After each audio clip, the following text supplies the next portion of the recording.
Welcome back, guys. Today we will be exploring the French Revolution and Napoleonic Wars.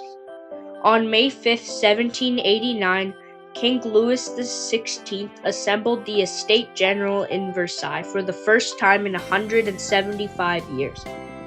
The reason they called this meeting was to solve the bad financial crisis that the French had at the time. On June 17th, 1789, the Third Estate, which were the common people, declared themselves as the National Assembly. This was the first act of the French Revolution. On June 20th, 1789, the tennis court oath happened in an indoor tennis court close by to the Palace of Versailles by the Third Estate. This oath was that they should not disband until there was a written constitution for France. In July 14, 1789, angry citizens of Paris stormed the Bastille looking for weapons and gunpowder. This was the symbolic start of the French Revolution. In August 1789, the National Assembly ended feudalism in France, so the nobles lost their special rights and the peasants got freedom. This was pretty important because the National Assembly gave equal rights for everyone. Also, in August, the Declaration of the Rights of Man was written.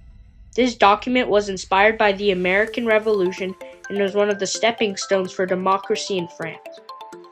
Now, in October 1789, women in Paris got mad because food was short and bread was pricey, so they stormed from Paris all the way to Versailles where the king lived. They demanded for bread and political change.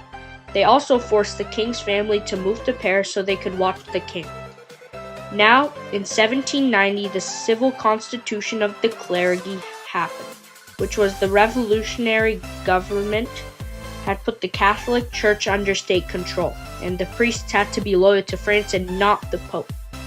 The result of this was France being pretty divided, especially in rural areas. This weakened support for the revolution. In June 1791, the Flight of Varennes happened, where King Louis XVI tried to escape Paris. The reason he escaped was to get external help from the revolution, but he got caught and had to go back to Paris.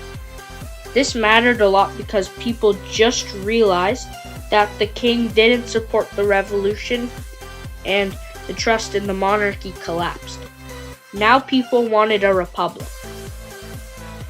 Now in September 1791, France became a constitutional monarchy, where the king still ruled but with less power.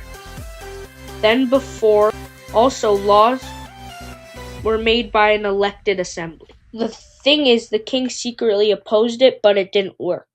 In April 1792, France declared war on Prussia and Austria. They did this because they wanted to defend the revolution and unite people against a common enemy. In August 10th, 1792, the storming of the Tuileries happened.